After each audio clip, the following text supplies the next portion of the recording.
মরণ থেকে যতই পালাও,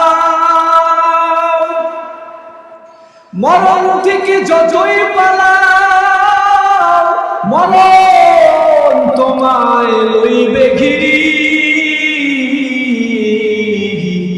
যদিও পালাও তুমি আকাশ প্রাণে লাগিয়ে শেষায় সিঁড়ি। মরণ থেকে বাঁচার কোনো উপায় নাই।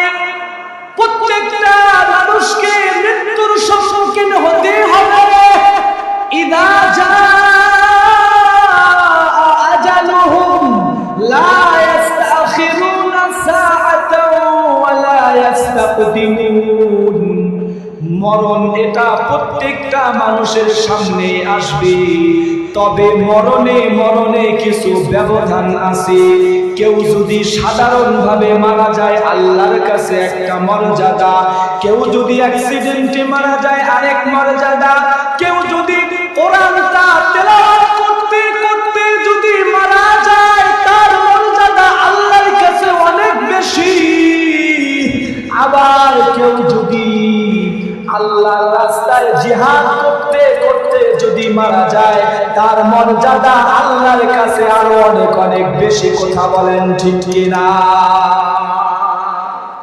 সবচাইতে বড় মর্যাদা সম্পূর্ণ মৃত্যু হলো আল্লাহর আদালতে শহীদি মরণ। কথা কোন ঠিক কিনা?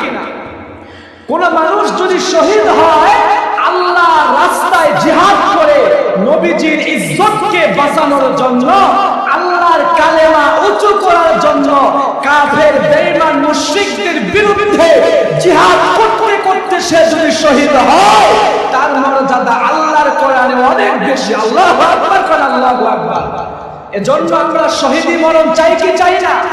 শহীদি মরণ আমাকে আল্লাহর কাছে দরখাস্ত করতে হবে, আল্লাহর কাছে কথা বলতে হবে। আল্লাহ, বিড়ালের মতো 500 বছর বেঁচে থেকে কোনো লাভ নাই, বাঘের মতো 1 ঘন্টা বাঁচতে চাই। কথা বলেন ঠিক কিনা? তবে 1 ঘন্টা আমি বাঁচবো, এমন ভাবে বাঁচবো কোন কাফের মুশরিক, কোন বেঈমান, কোন ইহুদ নাসারা আমার নবীকে নিয়ে কটূক্তি করবে, আল্লাহর কোরআনকে নিয়ে কটূক্তি করবে, আল্লাহর কোরআন, আল্লাহর রাসূলের ঘর মাদ্রাসাকে নিয়ে কটূক্তি করবে, এদের বিরুদ্ধে লড়াই করে আল্লাহ জিহাদি মরণ তুমি দান করিও। কথা বলেন ঠিক কিনা? মরণ যদি দাও গো প্রভু শহীদি মরণ দিও। আমিন কোন আমিন। মরণ যদি দাও গো প্রভু শহীদি মরণ দিও। জীবন যদি চালাও প্রভু, জীবন যদি চালাও প্রভু, জীবন যদি চালাও প্রভু, তোমার পথে চালায়। মরণ যদি দাও গো প্রভু শহীদি মরণ দিও। আমিন কোন আমিন। আল্লাহর কাছে এভাবে শহীদি মরণ চাওয়া, আল্লাহর কাছে দোয়া করা। আল্লাহ, রোড অ্যাক্সিডেন্টে অসুস্থতা দিয়া, কষ্ট দিয়া বিছানায় শুয়ে শুয়ে আমার মৃত্যু আপনি দিয়েন না। আল্লাহ, আপনার রাস্তায় জিহাদ করে করে শহীদি মর্যাদা আমাকে নসিব করিয়েন। কারণ শহীদি মর্যাদা কত মর্যাদা আল্লাহ নিজে কোরআনে বলেছে।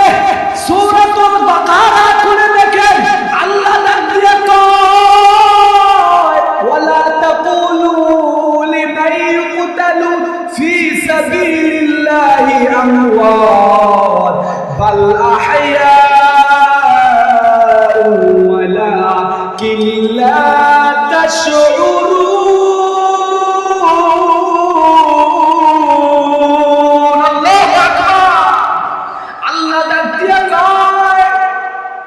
শহীদি মরণের কেমন মর্যাদা?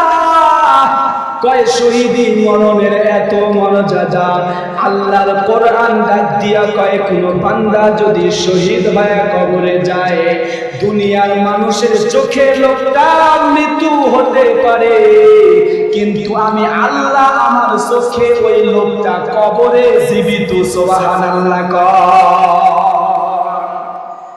আল্লাহর আদালতে লোকটা জীবিত, কবরে শুয়ে থাকে লোকটা জীবিত। সুবহানাল্লাহ।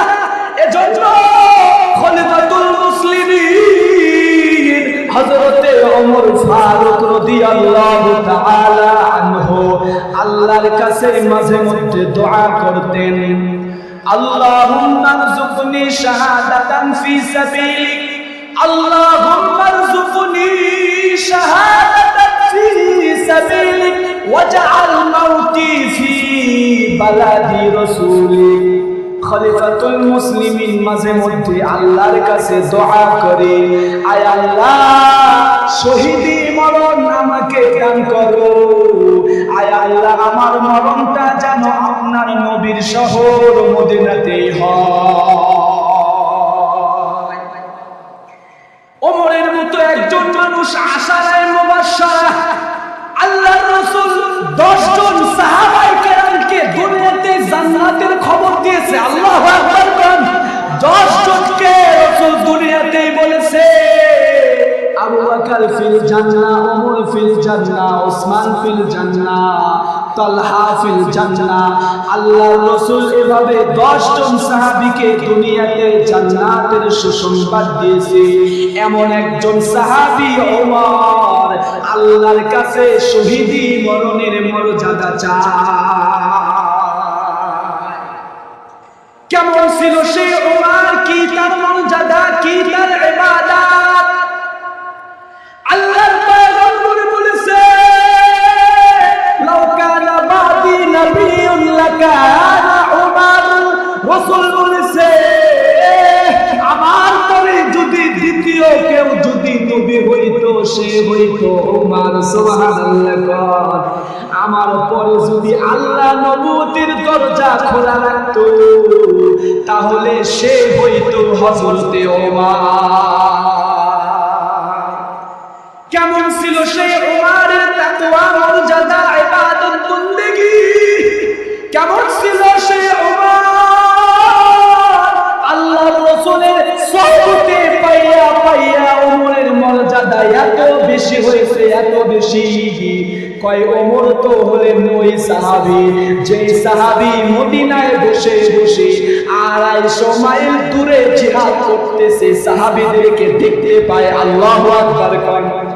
মদিনায় খলিফাতুল মুসলিমিন হযরতে ওমর খুতবা দিতেছে, জুমার নামাজের খুতবা দিতেছে। খলিফাতুল মুসলিমিন 250 মাইল দূরে নবীজির সাহাবীর একটা জামাত জিহাদ করতেছে, জিহাদ করে।